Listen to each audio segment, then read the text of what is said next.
This KFAN podcast is sponsored by Builders and Remodelers, exclusive Twin Cities provider of Elements Windows. Get the highest quality windows at unmatchable value. Visit buildersandremodelers.com for more details. This podcast is sponsored by Talkspace. May is Mental Health Awareness Month, and Talkspace, the leading virtual therapy provider, is telling everyone, let's face it in therapy. By talking or texting with a supportive, licensed therapist at Talkspace, you can face whatever is holding you back, whether it's mental health symptoms, relationship drama, past trauma, bad habits, or another challenge that you need support to work through. It's easy to sign up. Just go to Talkspace.com and you'll be paired with a provider, typically within 48 hours. And because you'll meet your therapist online, you don't have to take time off work or arrange childcare. You'll meet on your schedule. Plus, Talkspace is in-network with most major insurers, and most insured members have a $0 copay. Make your mental health a priority and start today. If you're not covered by insurance, get $80 off your first month with Talkspace when you go to Talkspace.com and enter promo code SPACE80. That's SPACE80. To match with a licensed therapist today, go to Talkspace.com and enter promo code SPACE80.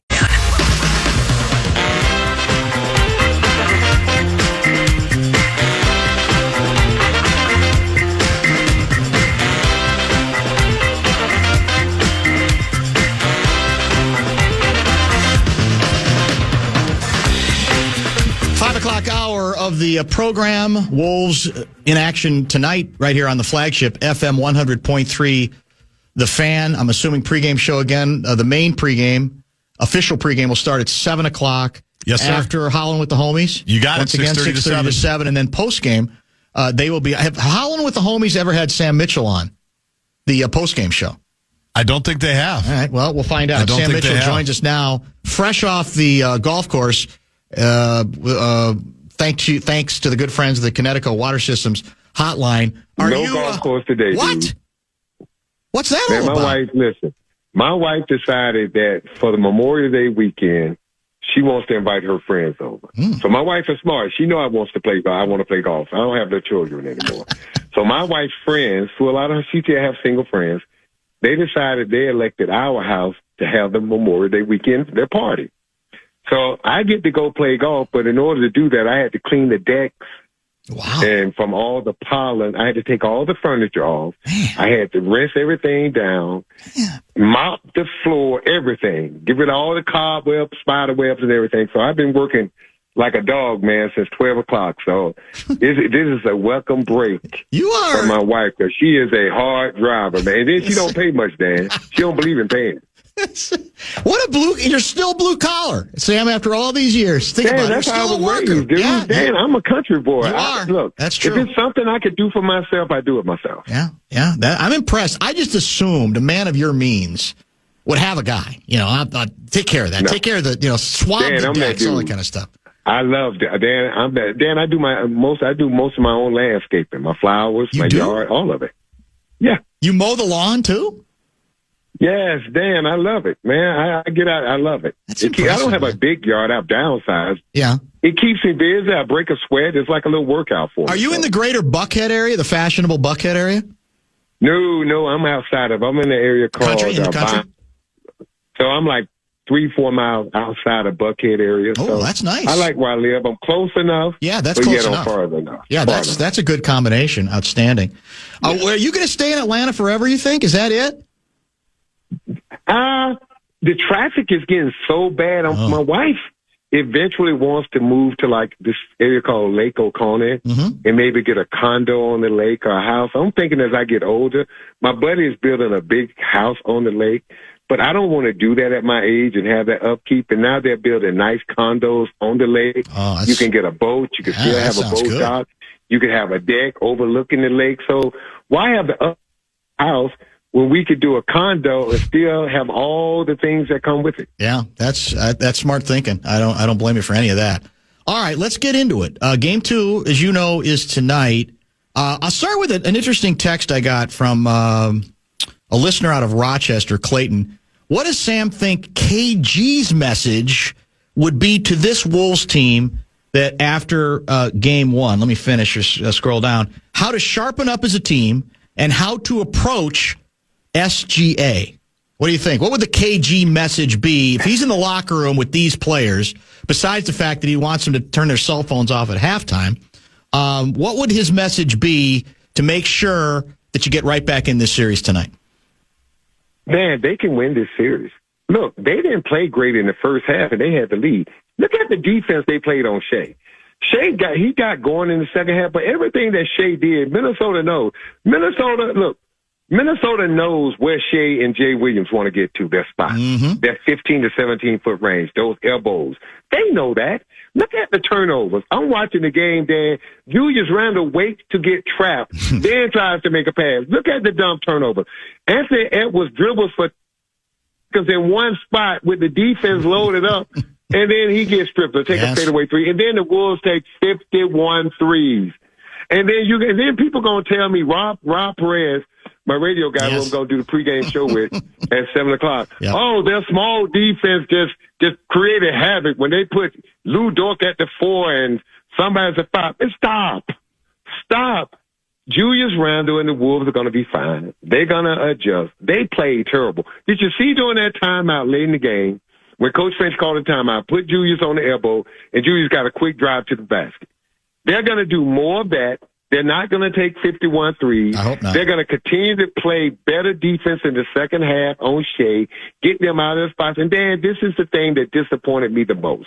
The Timberwolves didn't play any of that soft zone that they did. Yeah, right. That soft zone gave Denver a chance to win that series. If Denver don't play that soft zone against Shea, Denver don't make it to a 7-game series. And the Wolves were the first team to do that against Shea, and they didn't do it at all in game one. So look, this just wasn't on the players. This was on the coaches. Interesting. It was a bad game. The players, look, Dan, the things that the Wolves did, they can correct. These are easy things to correct. They know don't wait to get trapped before you pass the ball. They know stop dribbling in one spot and taking 51 contested threes. And also, they were up in that game at halftime and did not play well. And I wrote down in my notes, the Wolves should have been up 15 at least at halftime. And then Dante and Nas played as bad a game as you could play, because, Dan, you know this. Most players, if their offense is off, their defense is going to be off. Happened. Their energy is going to be off. Their focus and concentration is going to be off. That's just how it is, man. People need to stop. And so I would assume Nas and those guys are not going to play as bad. OKC bench played great. That was a huge difference in the game. But everything I saw are things that can be corrected. The Wolves just did not play a smart game. And the thing that disappointed me, OKC didn't do anything to the Wolves that the Wolves didn't know they were going to do. Hell, I knew what they were going to do. So if I know, and I don't get paid to watch film and have, all these scouts and all this AI stuff. So if I know what OKC is trying to do, hell, I know the Timberwolves know. So what do you say to the folks who mention, they took a bunch of threes, but a lot of them were open. And so the moral should actually be, if those same shots are available, you got to keep taking them if they're open shots. What do you think? Dan, okay. How can I explain this? As a player, you know when your shot is on, and you know when your shot is off. Now, if you're Steph Curry, Klay Thompson, Reggie Miller, Ray Allen, you're one make away from making 8 in a row. But nobody on the Wolves team is those caliber shooters, right? They can shoot, but they're not great shooters. They can score, right? So when you know your shot is not on, look how quick Dante was shooting that ball. He wasn't even getting his feet set. I mean, so to have wide open shots, not to get comfortable, not to take your time, not to get set. Yeah, early in the game, if you get those same looks, you take them. But also, hey, man, go to the rack. Yeah. You don't need to take 51 3-point shots. And then this is another thing. You played 100 freaking games.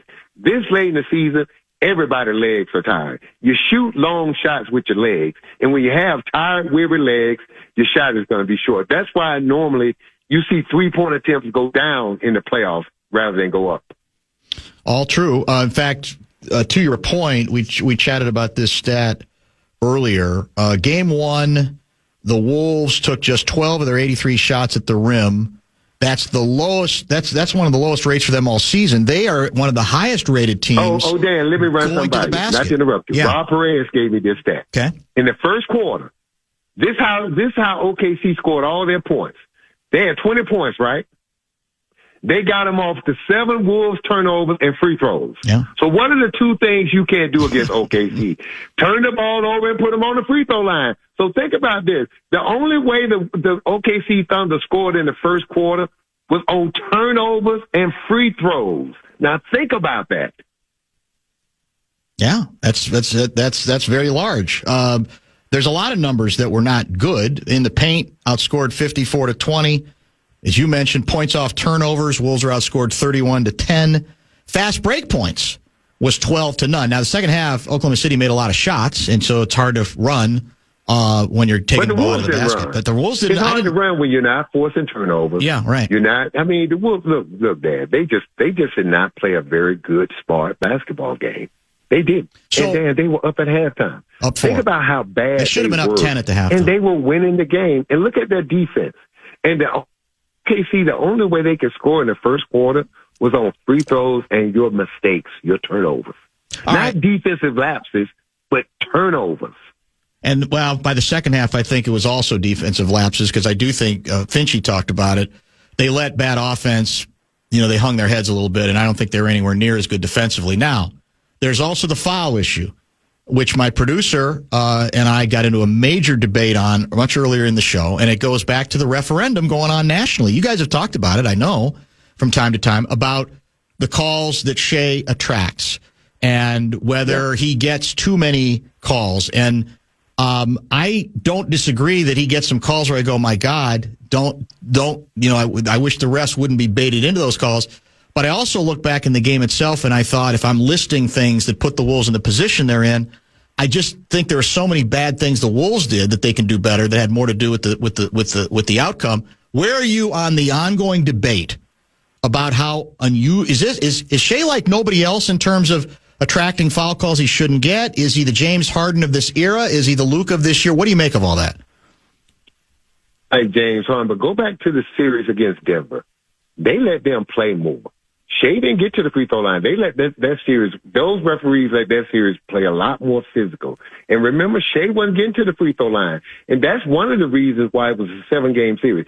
Part of Shea offense, a huge part of it, I would say 30-35% of it, is getting to the free throw line.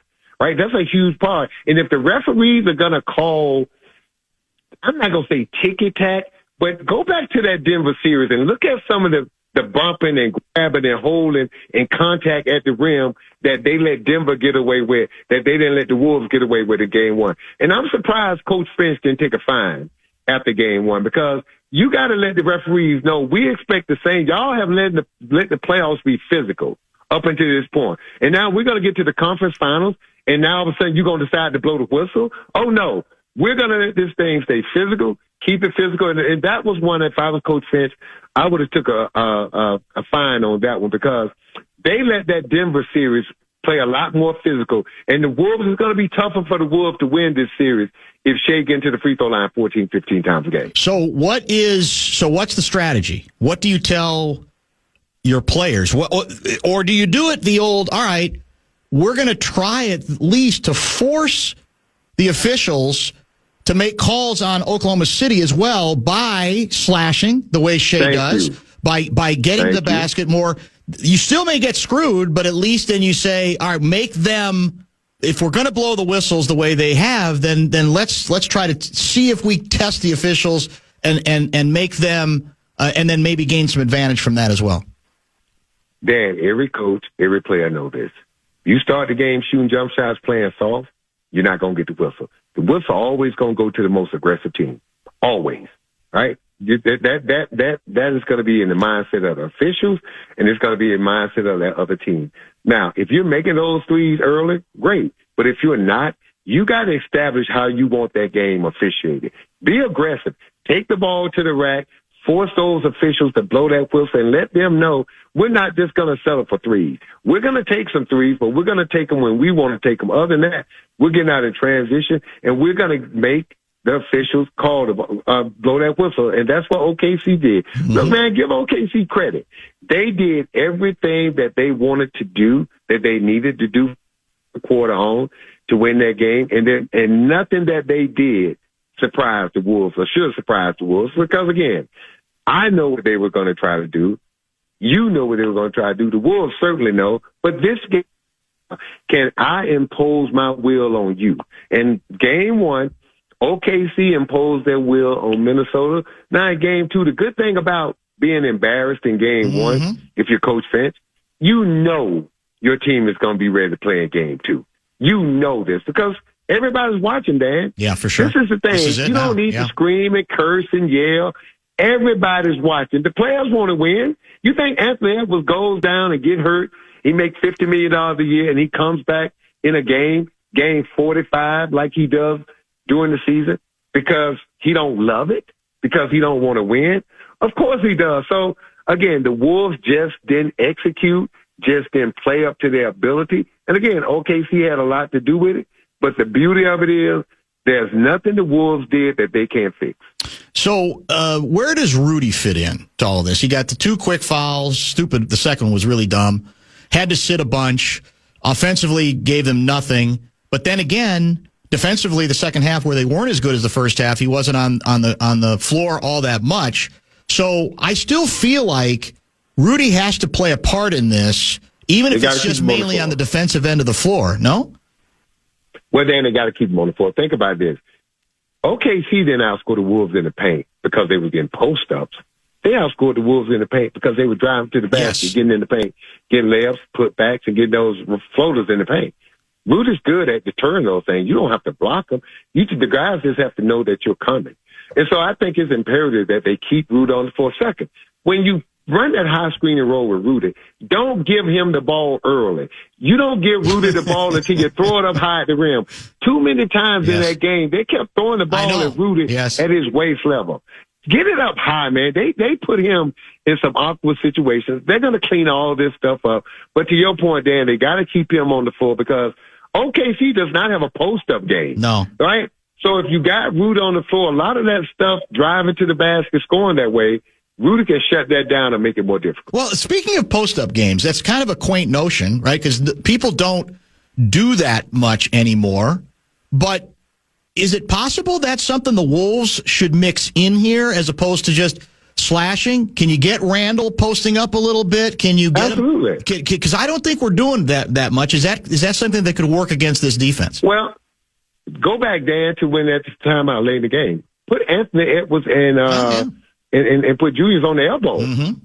That's where you want to put him because that's the hardest place to help from. When you put a guy on the elbow and he faces up, he can see where the help is. He can see where the trap may come, and he can see where his shooters are. And it puts a lot of pressure on the defense because every defender in the league knows 90% of the players can make a 15 to 17-foot jump shot.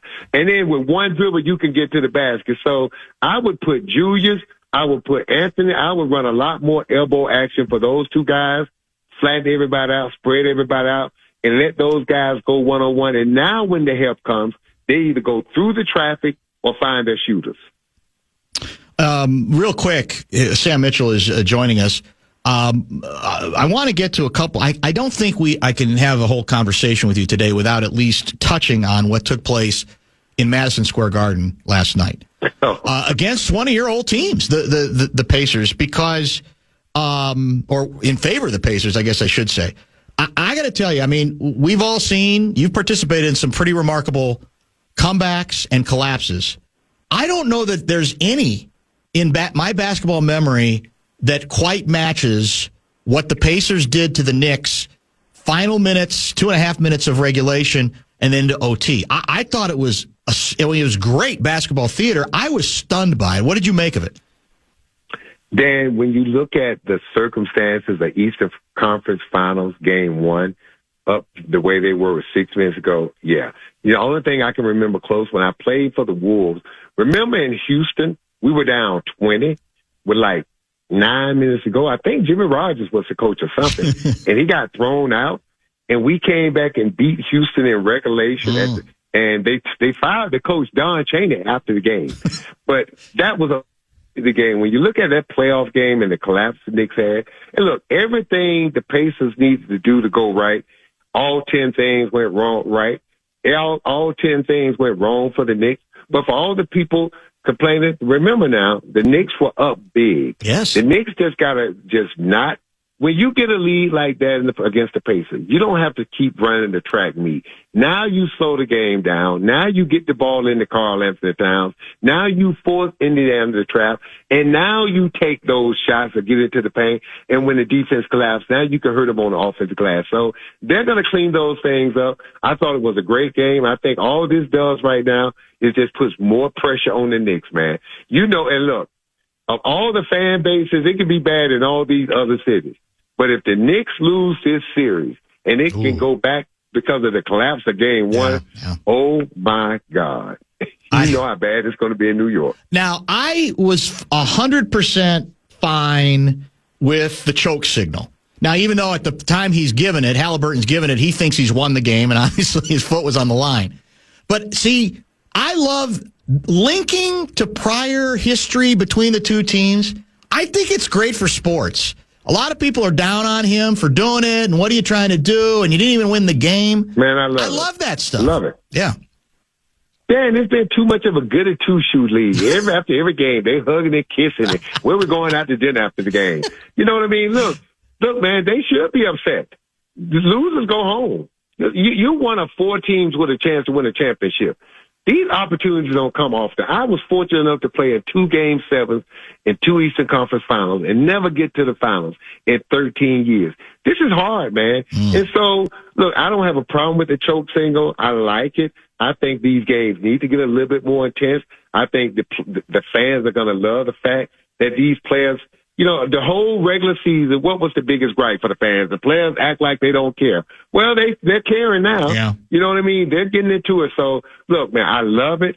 I love the drama. This is great for the league. Think about it. In a regular ho-hum season where we have so many teams tanking, the playoffs have been great thus far. It looks like with the way the Knicks lost that game, this Pacer-Knicks series is going to be great. If the Timberwolves come back and play and do the things I expect them to do, they can even this series up, and we can see a long, deep series.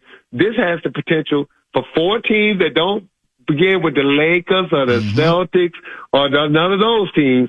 This has a chance, and this has got to be something that the NBA loves, that some of these secondary markets, they're drawing a lot of attention, and now we're getting to see a lot of the star players in secondary markets like Anthony Edwards, Shai Gilgeous-Alexander. We're getting a chance to see these guys. We know who the Lakers stars are, the 76ers, the Celtics, and the Knicks, but a lot of people don't know who Shai, Anthony Edwards, and some of these other guys are. Lastly, if you had to pick one Wolves bench player that you're pulling aside and saying, it's got to be your night, man. It's got to be you. Which one is it? Nas. Nas all day.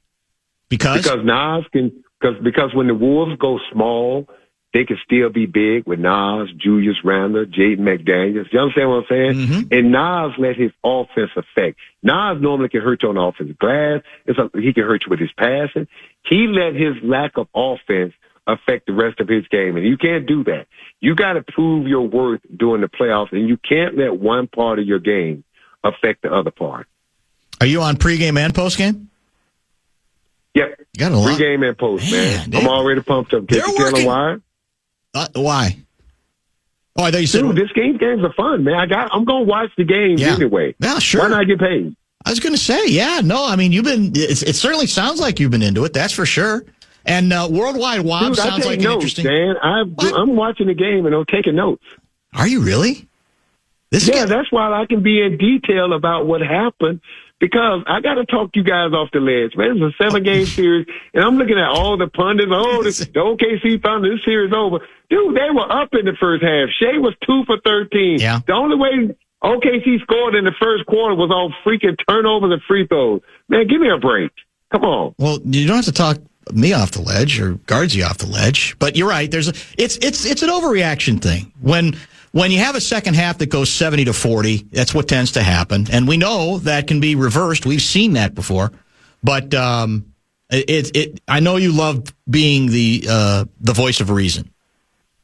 Absolutely. Right? Fair enough. Sam, thanks, man. Have fun tonight on the Sirius XM. We'll chat probably next week. Thank you. All right, Dan. Be good. The one and the only Sam Mitchell. Somebody texted, the only thing... Oh, no, that's not it. I need to mow my lawn and tend to my flowers like Sam, but I can't tear myself from the radio while he is on. We'll digest a couple things he had to say, a couple more items from the devastating loss for Cat last night, and there's a lot of other stuff I want to get to even outside the toy department if we can before we wrap it up at 6:30. Meantime, FanandBigDeck.com want to give you a shot to win bonus bucks. Final keyword of the evening is fun. Go to KFAN.com and enter. This podcast is sponsored by Talkspace. May is Mental Health Awareness Month, and Talkspace, the leading virtual therapy provider, is telling everyone, let's face it in therapy. By talking or texting with a supportive, licensed therapist at Talkspace, you can face whatever is holding you back, whether it's mental health symptoms, relationship drama, past trauma, bad habits, or another challenge that you need support to work through. It's easy to sign up. Just go to Talkspace.com and you'll be paired with a provider, typically within 48 hours. And because you'll meet your therapist online, you don't have to take time off work or arrange childcare. You'll meet on your schedule. Plus, Talkspace is in-network with most major insurers, and most insured members have a $0 copay. Make your mental health a priority and start today. If you're not covered by insurance, get $80 off your first month with Talkspace when you go to Talkspace.com and enter promo code SPACE80. That's SPACE80. To match with a licensed therapist today, go to Talkspace.com and enter promo code SPACE80. The keyword fun.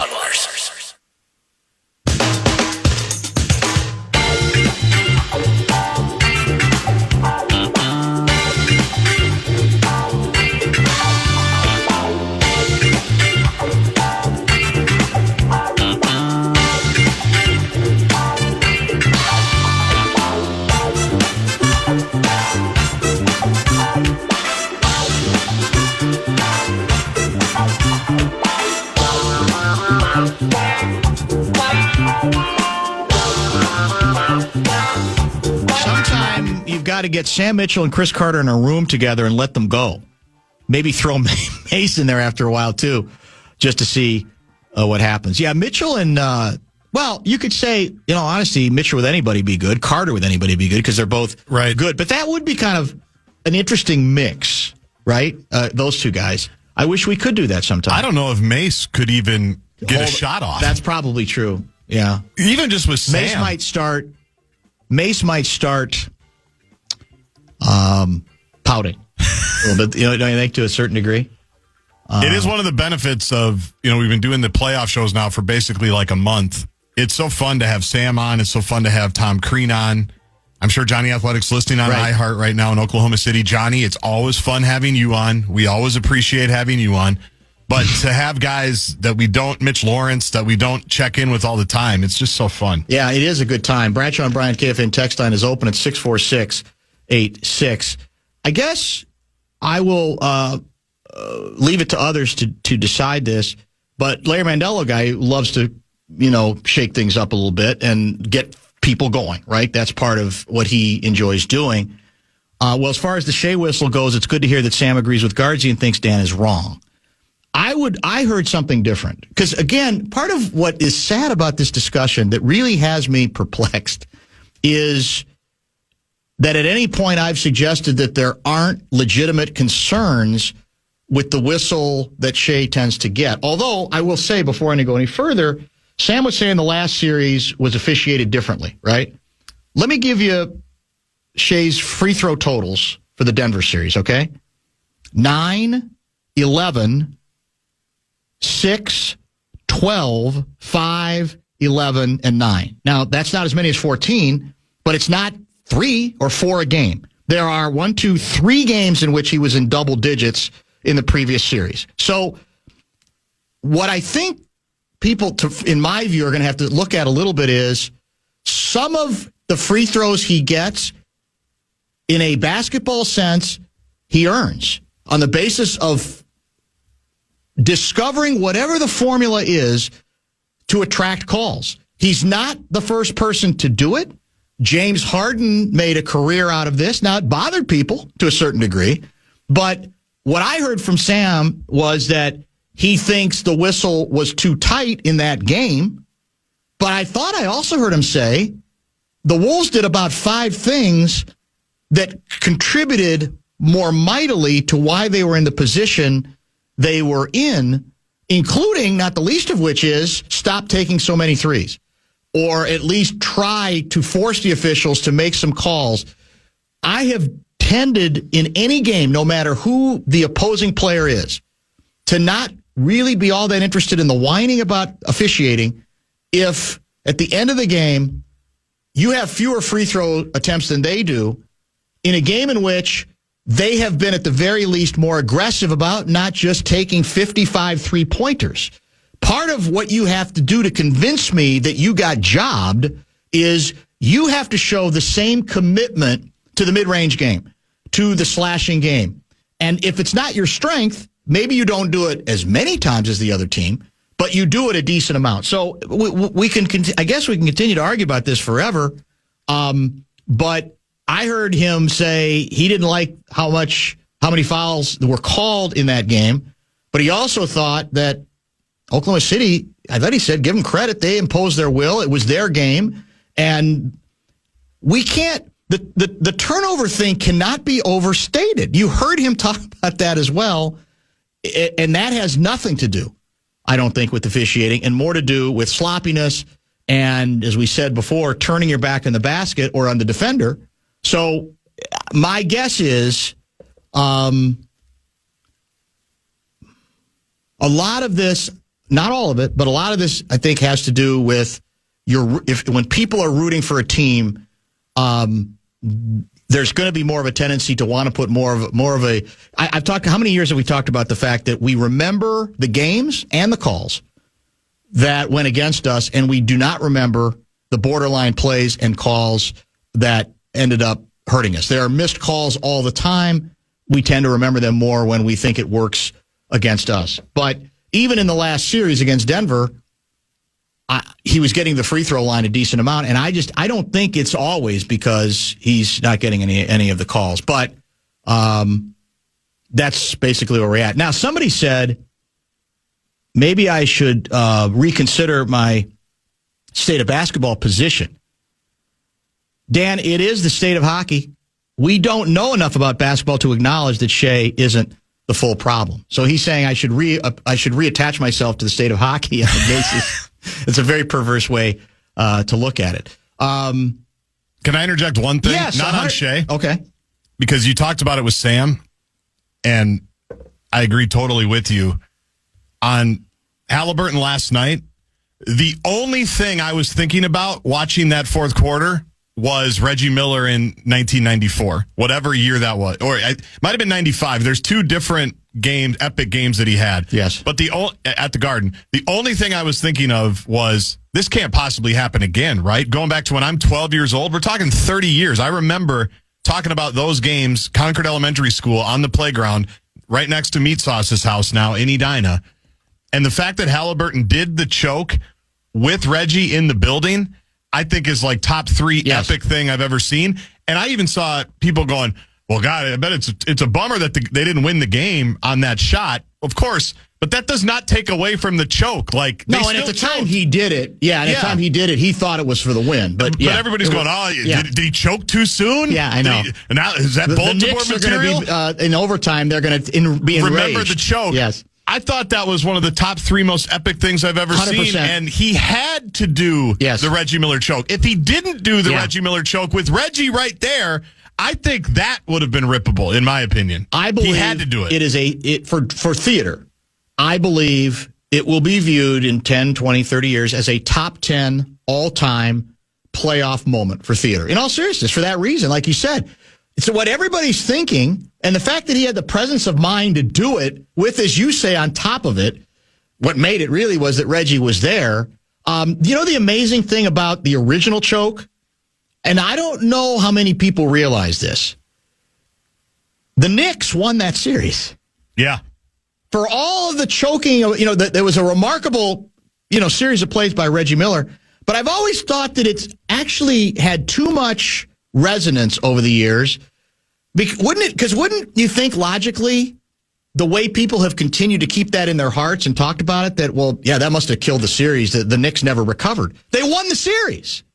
In fact, I think 94 they made the finals. They were I think against Reggie, they were like 3-3 or something in that period. It wasn't like, because everybody makes it almost like, well, Reggie just had their number. Reggie always had their number, and he really didn't to that degree. So I thoroughly enjoyed pretty much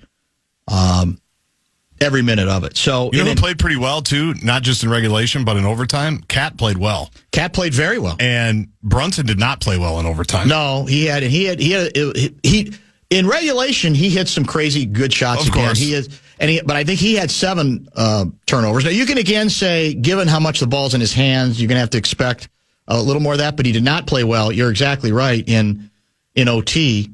And who's the kid who hit the 5 3-pointers? Is it Nesmith? Neesmith, I think is how it's pronounced. Yeah, there we go. Honestly, I don't remember a shooting what's the word I'm looking for? Exhibition like that. Not since Mark Madsen, a guy taking that many late threes. And somebody said part of what this has to change in the NBA is you have to start fouling when you're up not 3, but up 6 or up 9. The math when you get to the last 2 minutes is they can't win without threes. So if you foul even up 6 and get the ball back, you're actually going to be in better shape. I don't think I trust my math enough. I'd feel like, no, something's going to get screwed up. There's going to be a rebound on the second free throw, and then they're going to get the ball and get another 3 off of the second missed free throw, and it's going to end up being a 4-point play. So to me, that's overthinking it a little bit. But that kid, honestly, I mean, he was, one of them was a double clutch 3-pointer. Which is insane. Here's one thing I think, well, I don't know if people will agree with this, but I know I'm going to think this forever because it happened in another series recently. They're fouling up 3 way too early. Well, extending, a number of teams have done that. Yeah. They're extending the game. The other team wants you to extend the game. They need the game extended. So let 6 more seconds go off the clock. And even if he hits the one shot where they fouled him with 12 seconds left, and I think that was the time when Cat missed, not to be confused with, I think OG missed another one. But with 12 seconds left, let the guy fling a wild shot with the guy in his face. Correct. As opposed to fouling him with 11, and then you have to inbound it, and timeouts are always going to be a part of this. The Knicks almost threw it away one time where Hart tripped and then was able to get the ball. Brunson almost threw it away in the corner. The inbounds he did throw it away. There was just nobody there. But I don't understand why. He threw it to a spot. Yeah, I don't understand why. And they've obviously thought of this. They're NBA coaches. As Sam Mitchell said, they've got 52 coaches on the staff. I'm sure they have a foul up 3 clock analyst. But to foul up 12 is just, with 12 seconds left, to me, is way too early. You know what I think it is? I think sometimes players, if you put it in their head during the timeout, you got to foul them. It's almost like, well, I got to rush to do it, rather than that. No, but we don't mean immediately. Let's let the clock. The clock is our friend. Yes. So let's let more seconds come off because that was an issue. If he hits it, you're going to have 10 seconds to go back in a tie game. The 1994 Eastern Conference Finals is where Reggie did his Game 5, 25 points he scored in the fourth quarter, and then flashing the choke sign to Spike Lee. At that point, the Pacers had a 3-2 series lead. The Knicks won the last 2. That's so the right. irony is you could say, well, ultimately, in terms of the series, isn't that a choke job by the Pacers? They were up 3-2 with a chance, presumably, there, because that game was in New York, obviously. So they could have wrapped up in Game 6 at home, right? And didn't.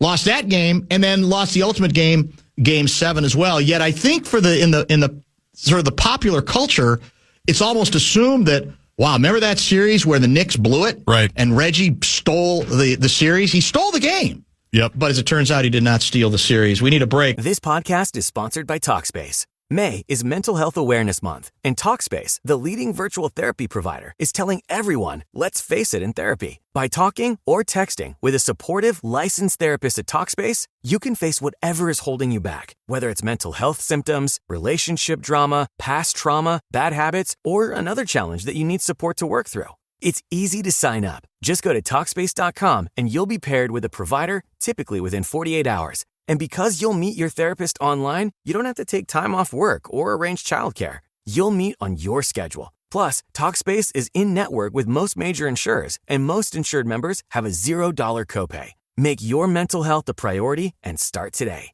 If you're not covered by insurance, get $80 off your first month with Talkspace when you go to Talkspace.com and enter promo code SPACE80. That's SPACE80. To match with a licensed therapist today, go to Talkspace.com and enter promo code SPACE80. We'll come back and just...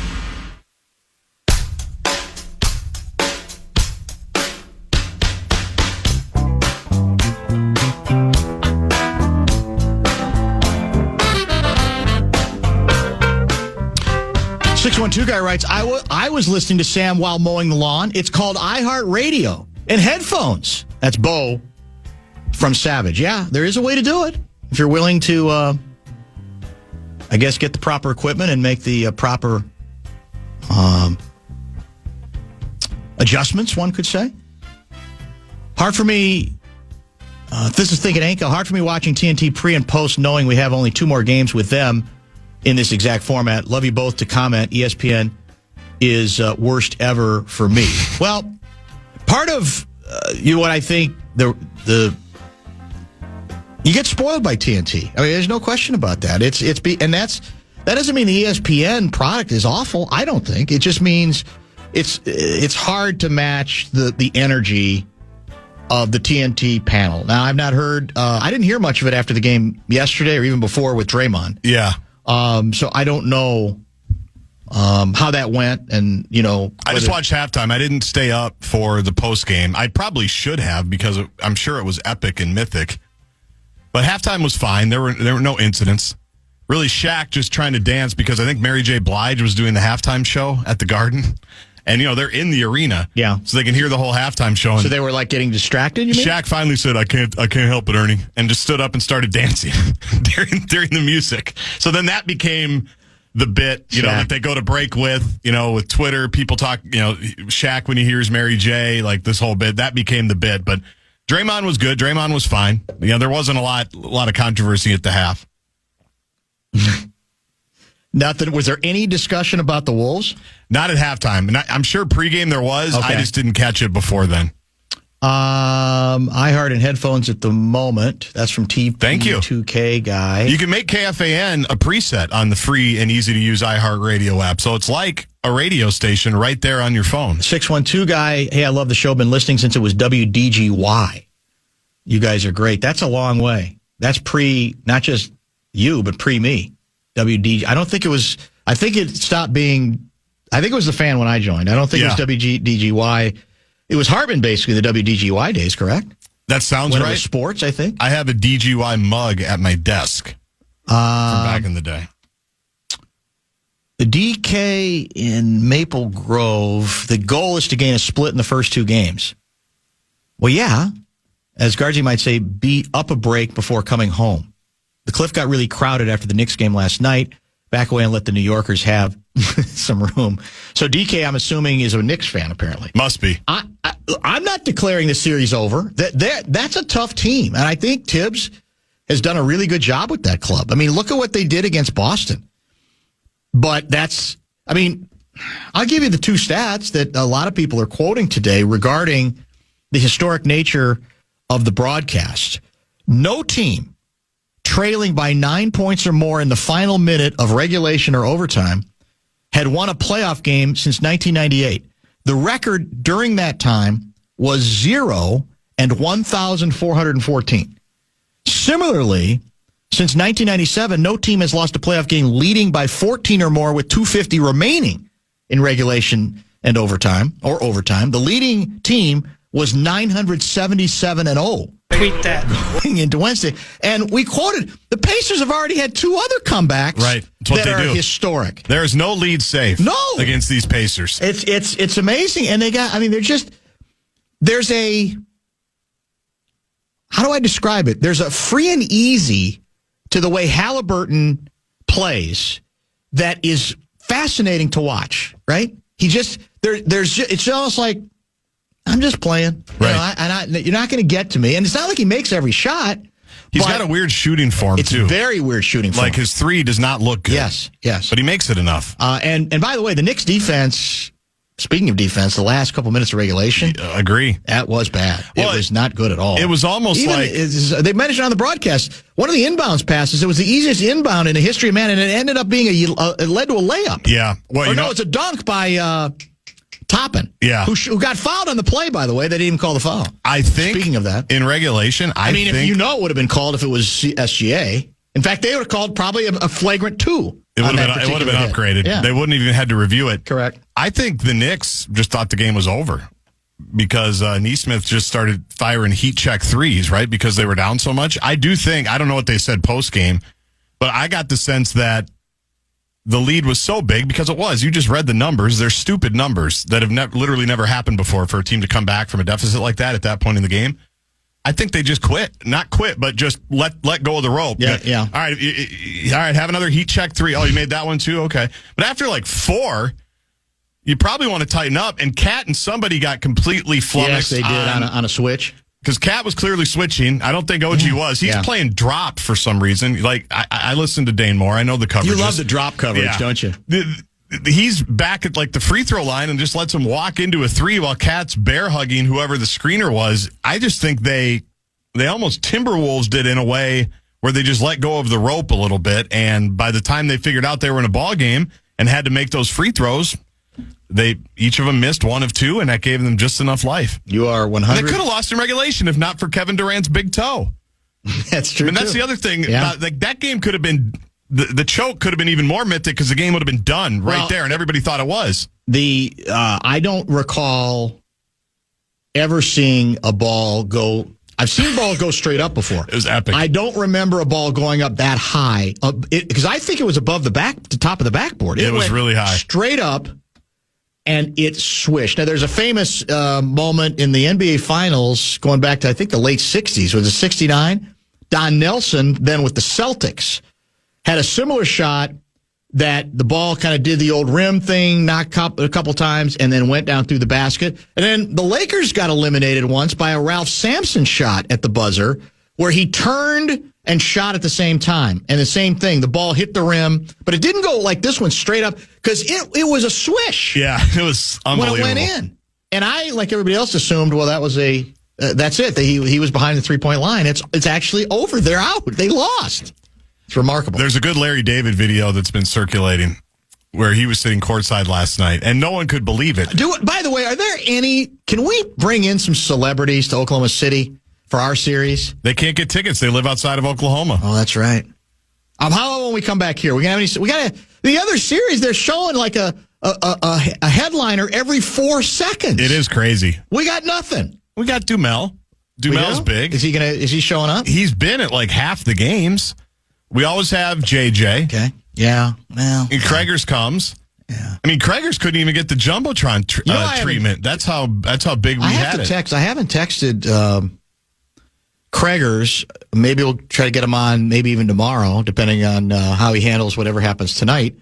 And then Jimmy Jam, I haven't talked to him either because I don't think he's been at any playoff games here, or if he has, he's been quiet about it. Right? I don't remember seeing any photos. I haven't seen him. See how he's digesting the whole. Ice-T was at one of the Laker games. That's true. With the Anthony Edwards shoe. Well, and so was Michael Irvin.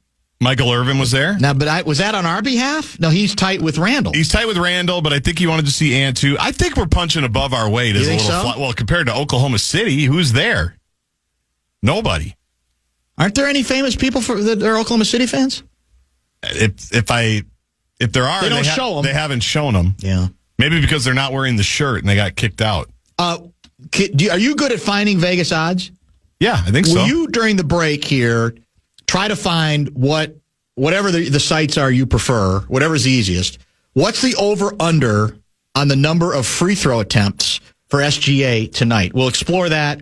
Get to a couple of other items in our final half hour. This podcast is sponsored by Talkspace. May is Mental Health Awareness Month, and Talkspace, the leading virtual therapy provider, is telling everyone, let's face it in therapy. By talking or texting with a supportive, licensed therapist at Talkspace, you can face whatever is holding you back, whether it's mental health symptoms, relationship drama, past trauma, bad habits, or another challenge that you need support to work through.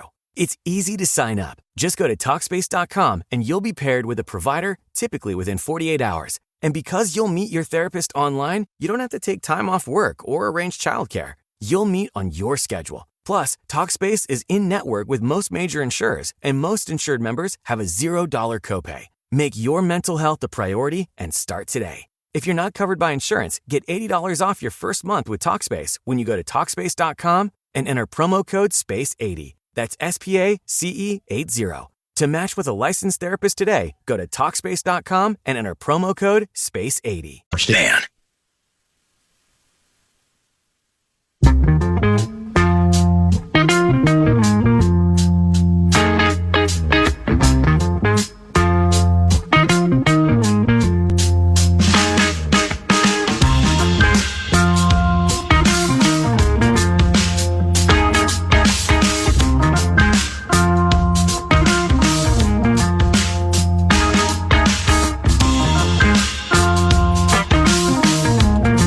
I think we have probably irrefutable proof that Gaardsy is not like a hardcore betting sort of guy, right? Because you're having some difficulty. There might be some listeners out there who are like big-time bettors who say, well, I can find that number. We're looking for the over-under on the number of free throw attempts for the villain of this series for some Wolves fans, Shai Gilgeous-Alexander. Here he is coming in, by the way, to, they're doing that. They like to do that walk to the locker room. They were just showing Shai on ESPN. Did he make it there okay, or did he fall?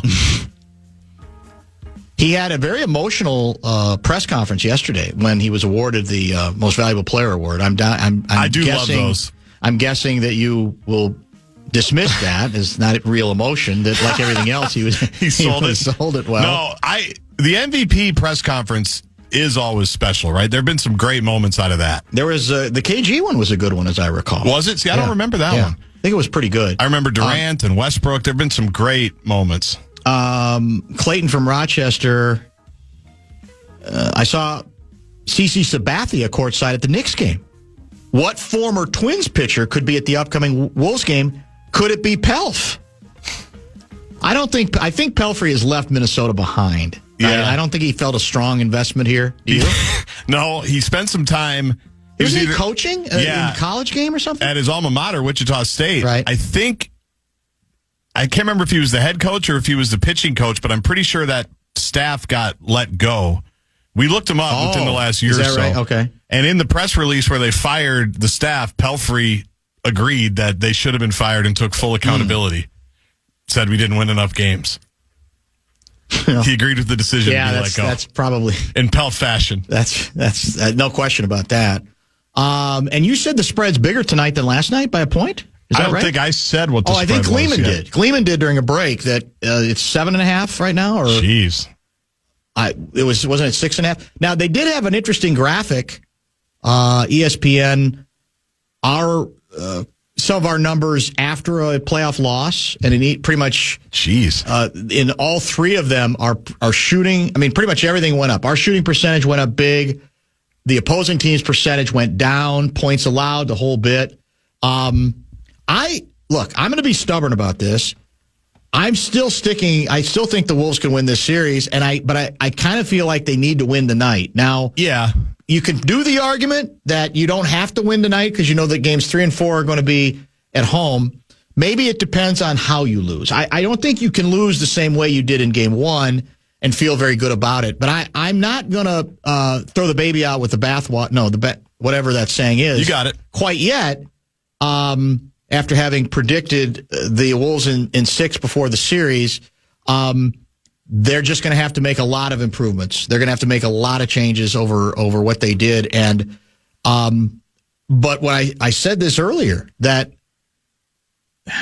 it's if they win tonight, then everything's probably going to shift too far the other way, depending on the details of how they win the game. Right? It'll be. It's what a series does. Oklahoma City, yep. and that's human nature to a certain extent.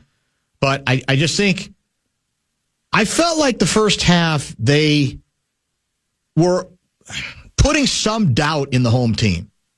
And I just then saw that go away. Now, again, the argument can be, would it have been a different outcome if the Wolves were up, instead of 4, if they were up 10 or 12?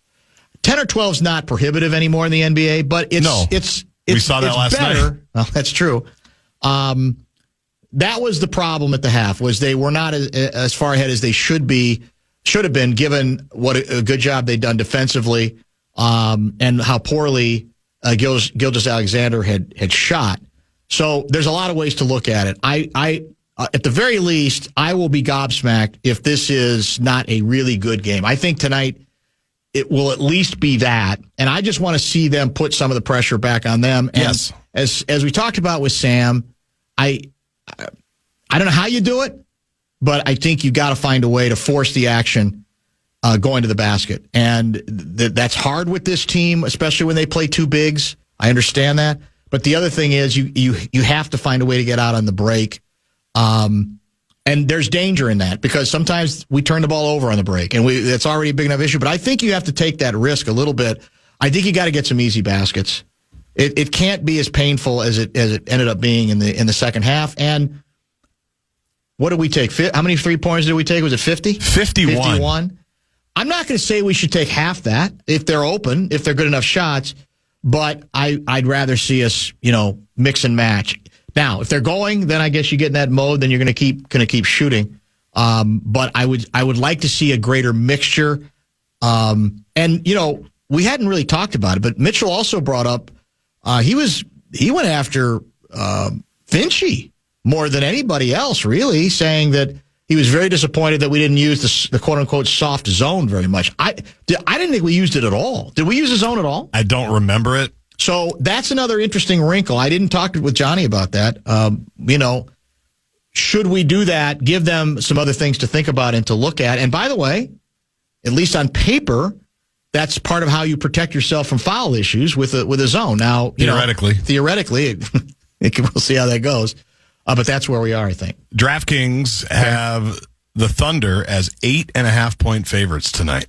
On the money line, they're minus 345, which is a big number. Wolves are plus 275. So if you bet $100 on the Wolves to win straight up tonight, you will get $275 back. That's pretty good, isn't it? That's a nice number, yeah, for a Western Conference Finals game. By comparison, the Knicks are minus 230 tomorrow night. Pacers plus 190. Knicks are 5.5-point favorites for tomorrow night's game as the line stands now. Here's the over-under on free throw attempts. Someone found it? They did find it. 8.5. Over-under is 8.5 free throw attempts for SGA. Someone else says 9.5. Then there's another 8.5, and then there's an 8. So it might depend, but none of them are in double digits. So maybe they think all the whining, all the talking about the way he's officiated will subconsciously seep into the minds of Mendy Rudolph and company, and make it less likely that he is going to go to the free throw line. Betting guy checked back in. I got to find him real quick here. The guy who had that huge bet, made that huge bet on the Wolves a while ago. Remember that we quoted from? Do you recall what I'm talking about? Here it is, Chicago Better Guy. I got the Wolves at plus 13,000 on March 3rd. Put $250 to collect, $32,750. Current cash out is $2,145.42. Before game one, the cash out was $3,000. I remember that. $451.62. I'm leaning on cashing out. I just don't think the Wolves will be able to figure out SGA. Reminds me of last year's Western Conference Finals and the Dallas Lobs. We kept hoping and praying they would figure it out. Next thing you know, you're in Cancun. But Sam Mitchell might have just flipped me Howell.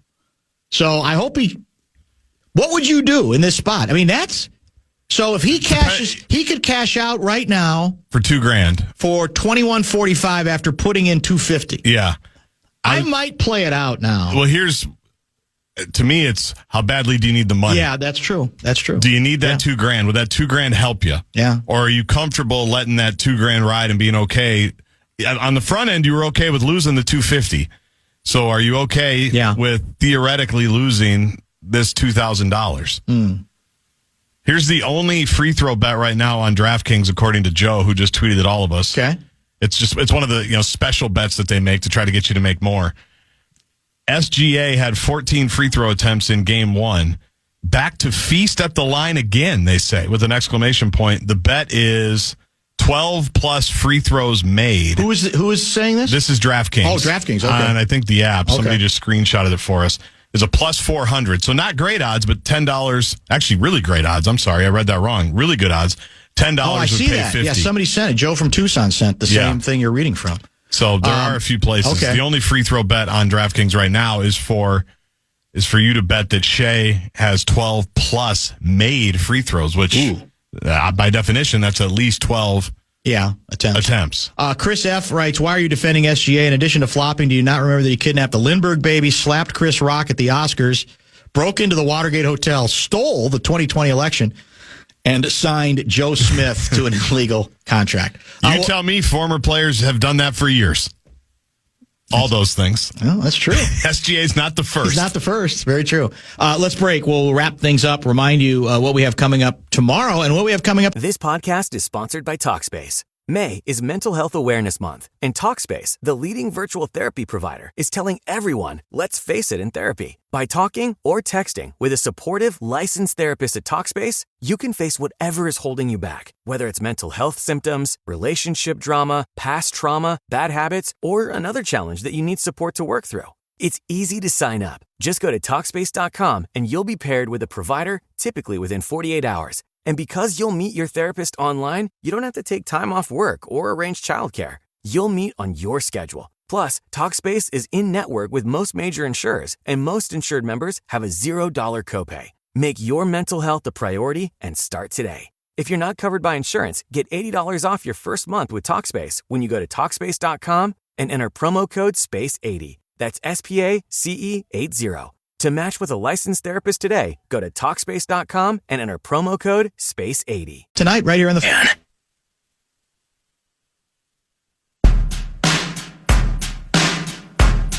Show wrap presented by American Pressure, commercial grade pressure washer since 1975. It's the Bumper to Bumper Show Wrap. Holland with the Homies follows us immediately after the conclusion of this program. That'll be between 6:30 and 7. Then the regular Wolves pregame with Alan Horton and company between 7 and 7:30 with the game number 2 scheduled. I'm guessing it'll end up being like 7:40-ish, 7:42, that kind of thing. Text Lori Fisher to make sure she knows it might be a little later than 7:30. Yeah, she has panicked. She gets a little jumpy when the tip's not right then. Thank you to Johnny Athletic. Gave us some bonus time from Oklahoma City at 3:30. Aaron Gleeman in studio. Good hour of mainly Twins conversation with a little bit of Wolves stuff sprinkled in as well. And Sam Mitchell on the A toy department topic as well. Cash the 2,100 and throw in a new 1K bet for Timberwolves at plus 950 to lock some in and still have another 9,500 possible. See, that's the kind of stuff that's beyond Call that hedging in the business. Is that what it's called? Yeah. I can't keep up with that stuff. Can you? That's so I beyond me. I probably could. I just don't really have the time or interest or money. Wolves' shot selection turnovers are harder to watch than Shea playing patiently and baiting fouls. It's the refs who lost credibility, not the player. Maybe complete a pass or two without turning it over until you find an open shot instead of thinking the refs are going to give you calls when you shoot off balance and shy away from contact. If the Wolves got more downhill, had any ball movement, we'd be laughing about the Shea calls. Thunder half-court offense had nothing. That's from Flim Flam. I hope that's the emphasis tonight. Whatever you think about this issue, I think the Wolves' best chance is to concentrate not so much on victimhood and more on playing a tighter, cleaner game. The Wolves had the luxury against Golden State of playing a loose game and still winning. Against LA, too. And against LA to an extent. And I just don't think that's going to work against these guys. I'm not here to say they're not capable of it. I think they are. But I think that's what you're going to have to do.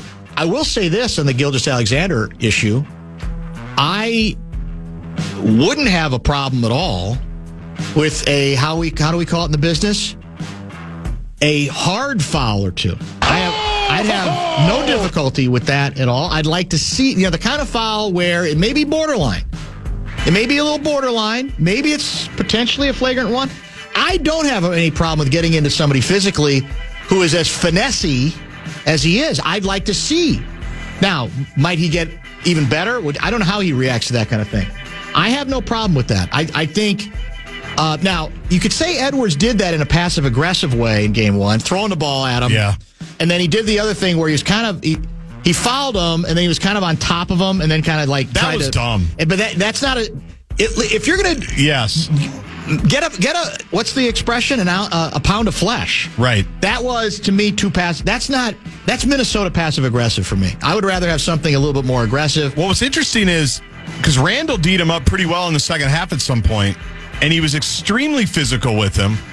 It's almost like you need to actually be physical with him so he can't navigate and get a little contact and then go. Like he almost tried to play through the physicality, the actual physicality that Randall was giving him, and it didn't work. It was probably the best defensive possession the Wolves had on him. It could be. That didn't end in a foul. Well, we'll find out. And then we didn't really talk about it much, but then to a certain extent, I got to believe you got to try to get a little more offensively out of McDaniel too, right? I mean, he had the great start, and then that pretty much, we never... Got to be on the floor.